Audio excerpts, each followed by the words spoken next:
Hey guys, today's story is about a self-deprecating DM. I was DMing a Stars Without Number first edition game for randoms on one of the popular websites for doing just that. Quite desperate, I'm aware, and for the uninitiated, Stars Without Number is an OSR D&D system in space. I had found 3 players, which at the time felt like an optimal amount for role-playing over the internet. I'm going to call them the American, the Swede, and the Russian. The American decided to be an expert lawyer, good at administration and persuasion. The Swede chose a cool expert pilot, good at flying stuff and fixing stuff as well. And the Russian completed the team with a psychic. I honestly don't remember what he was good at, but probably medicine. Most of the psychics ended up being medics at the time. The game started in media res, with the Swede waking up in a burning, crashed escape pod. And through the smoke, he noticed that the American and the Russian were unconscious, strapped into the seats in front of him, and the doors to the pod were open, showing a blue sky above them, with our hero dragging his companions out of the burning inferno, just in time. As they coughed, they looked around the jungle that was surrounding them, and checked themselves for wounds, and they started to piece together just how they got into this situation. For you see, they were hired as a crew of a bulk freighter, and as they were passing through this system, they were attacked by an unknown frigate, possibly pirates, and they weren't able to save the ship, so they loaded up into an escape pod and rushed onto the surface of the planet. And now that they were thinking on it, the captain of the freighter was nowhere to be found, and the survival kit that should be attached to the pod was also missing, which was curious. To me, the DM. The players didn't care. They picked a direction and started walking. Good collaborative storytelling is like the hand of a clock. It only goes one intended direction. And because of that, our party, after a couple of hours of walking, eventually find their captain, semi-conscious and delirious, clutching hard onto the missing survival kit with both of his hands. And as far as they could tell, due to a pretty heavy Nigerian accent, he seemed pretty convinced that somebody was out to get him, and he needed to run. The Russian spotted a piece of half-eaten local fruit. The Swede and him unanimously decided not to eat anything that looked like it in the future. And the American didn't say anything, as he was AFK, for the second time, without even saying anything. And as they were standing there, pondering what to do next, an NPC showed up. The NPC was a young woman with a noticeable Nigerian accent, dressed like a commoner. She claimed to live in a local village and urged them to carry the captain back there with them so that he could receive medical help. They agreed as they had no reason to mistrust her. But because the DM is a jerk, me, she led them into an ambush, and they were surrounded by a group of bounty hunters, seemingly considering the woman to be their leader. A quick glance told the characters that the mercs had greater numbers, advantageous positions, and comparable arsenals. So a potential firefight didn't look like a viable option, and the woman made them an offer. They could hand over the captain to her men and walk away, or die here with him. She also offered to point them in the direction of the nearest settlement, assuming that they complied. They pondered this offer for quite a while, but not because they actually cared about the moral implications. No, they waited because the American was AFK again, and again without any heads up. The DM, the boring stickler that he is, asked the player to at least write when he was AFK, and he begrudgingly agreed to this obvious trampling of his freedom. The group eventually left the captain to his fate, annoyed that they couldn't kill the mercs because of the railroady DM, and that was the end of session 1. After a couple of days, they reached the settlement, and after some distrust from the autochthons towards random travelers walking out of the dangerous forest, they managed to strike up a conversation with their leaders. Apparently, the village, seemingly built out of the combination of orbital dropped containers and wood, was a community of political dissidents, banned from their homeworld by the nationalistic government for their pacifistic ideologies. The players exchanged the knowing look. They might have come from different countries and walks of life, but they all shared the same sentiment, that they didn't give a crap. "How do we get off of this dump?" asked the American, the natural-born diplomat that he was.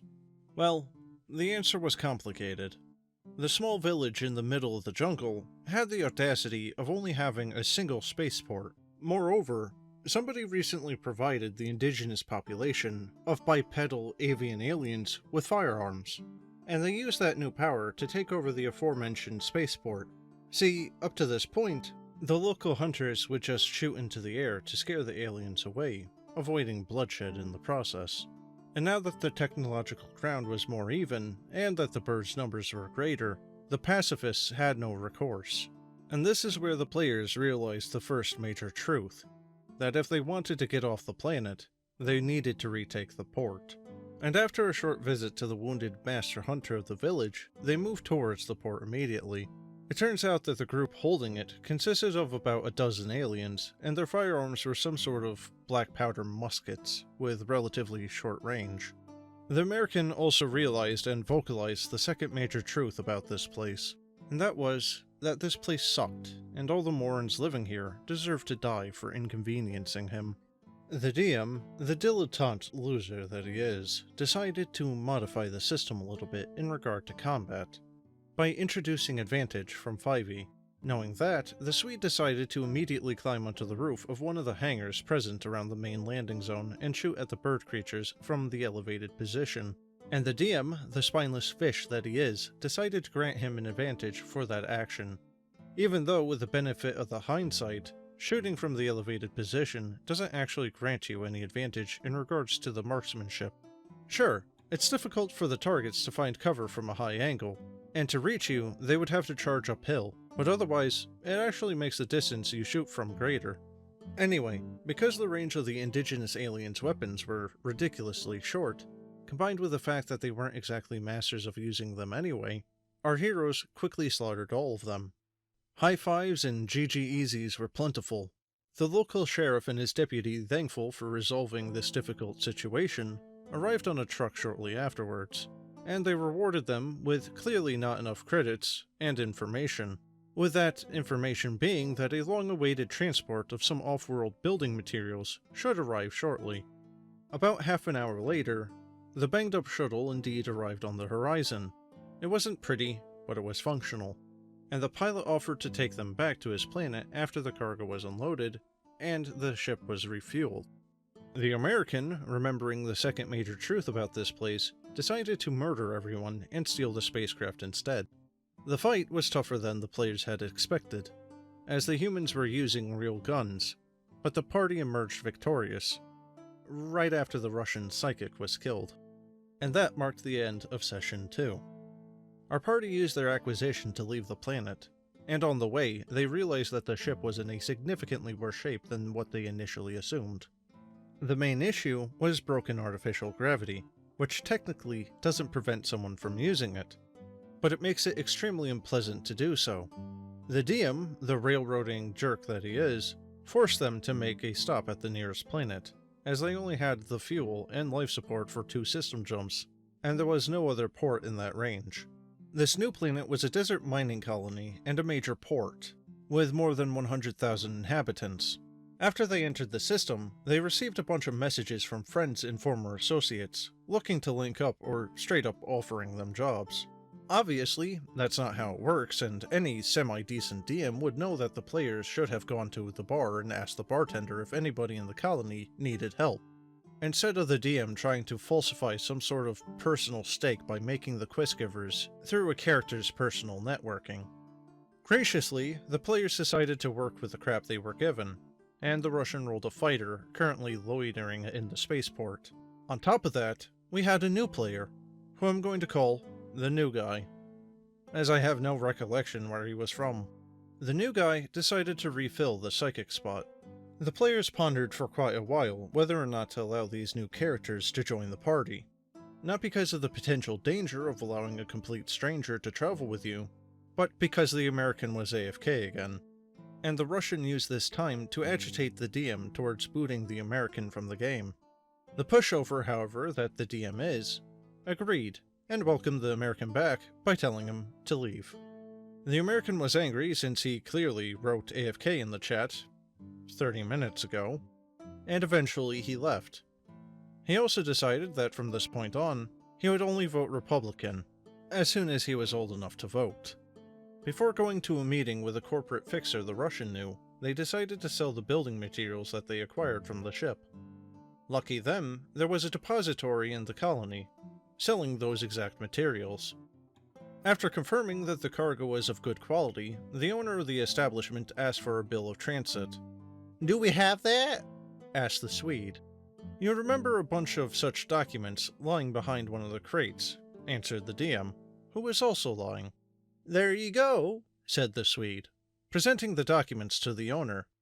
"As I expected," he exclaimed, and proceeded to explain that this cargo was purchased about 2 weeks ago from his shop by a man with a ship just like their own, and that some of the documents still have his company watermark. The point was that they clearly didn't acquire this cargo legally, but he was willing to buy it from them at a fraction of the market price instead of informing the authorities. The Swede was furious. The new guy was speechless. Even the Russian, up to this point expressing an Eastern European level of resistance towards DM bullcrap, was unconvinced about this. They eventually decided to just take their 10,000 credits and walk away in peace. But the DM knew he made enemies that day. The aforementioned corporate fixer turned out to be a woman in her 40s, looking for somebody to track down a shuttle full of precious metals that disappeared on its way from the mine on the other side of the continent to the colony. And since the party had access to a shuttle, and they could remain within the gravity of the planet to complete it, the task seemed relatively easy. As they were flying down the transport's usual route, they quickly realized that the planetary GPS was not working properly, sending ships off route. After figuring out the mathematical function of the deviation, they managed to find the crashed transport. Upon inspection, the metals were missing, and the pilot's dead body lay down to the clearly shot-down craft. The new guy decided to loot the body, to which he failed the reflex check, and a grenade trap scratched off half his health. And the sound of the explosion carried across the desert. The players were annoyed at this, as the DM should have placed a huge sign that said, "Traps are here," instead of randomly springing them on players. Following the collection of failures that was this campaign, the players found the tracks of the thieves carrying away their loot. And as we all know, looking for tracks is a failure of the game design, but thankfully, the players managed to roll high enough, and going after the thieves, the characters reached a steep canyon, which was about 10 meters wide. There was a small footbridge between the edges, and as they tried to walk through it, one of the bandits hiding behind the rocks on the other side placed a warning shot under their feet. Our heroes quickly scattered back onto their side, and hid behind the rocks. The new guy pondered using his teleportation powers to get across, but decided otherwise as he would be completely exposed and alone. The other players wondered how the thieves figured out that they would be there, which, it's almost like a grenade trap served explicitly as a warning sign in case a recovery team had found the shuttle. The Swede decided to find the high ground, and the DM told him that it was flat and a desert. He wanted to go back to the nearest dune, and the DM told him it would be about 200 and some odd meters behind him, which would be outside of his laser carbine's optimal range and would take him about 10 turns to reach. And at this, the Swede disconnected, and the party managed to kill the 2 remaining bandits, as soon as the psychic was dead. And with that, was the end of Session 3. The Swede wrote on the public forum that he was done with the constant railroads, and the fact that the group was never playing as a full party. The DM, the noob that he was, didn't even know that 3 players was not enough to have fun. The Russian wrote that he had fun, but he was going to focus on his schoolwork and didn't have time to play anymore. And the new guy initially didn't write anything, but was saddened that the group fell apart after his first session. And that's the end of the epilogue. And after putting this on paper, I gotta say, it's a bit more passive-aggressive than I intended it to be, to a point where I'm actually hesitant to post it. But, with that said, since you got to this point, I clearly got over the hesitation. I hope that my clearly internalized anger brought you some entertainment. But I have some good news. With how bad of a DM that I am, I'm never going to play again, so I can't hurt anyone anymore. Well guys, I don't really know what to say on this one. It seemed like the DM probably could have done with a little bit more practice, as well as a little bit more of a constructive group to be with. The American and the Swede seemed to be not very good players. The DM can only do so much with players that have absolutely no interest in what's going on. But in any case, guys, that's the end of the video. I hope you enjoyed, and if you have a story that you would like me to narrate, let me know. And if you would like to chat and hang out with other people, I have a Discord link in the description. But, as always guys, have a good one.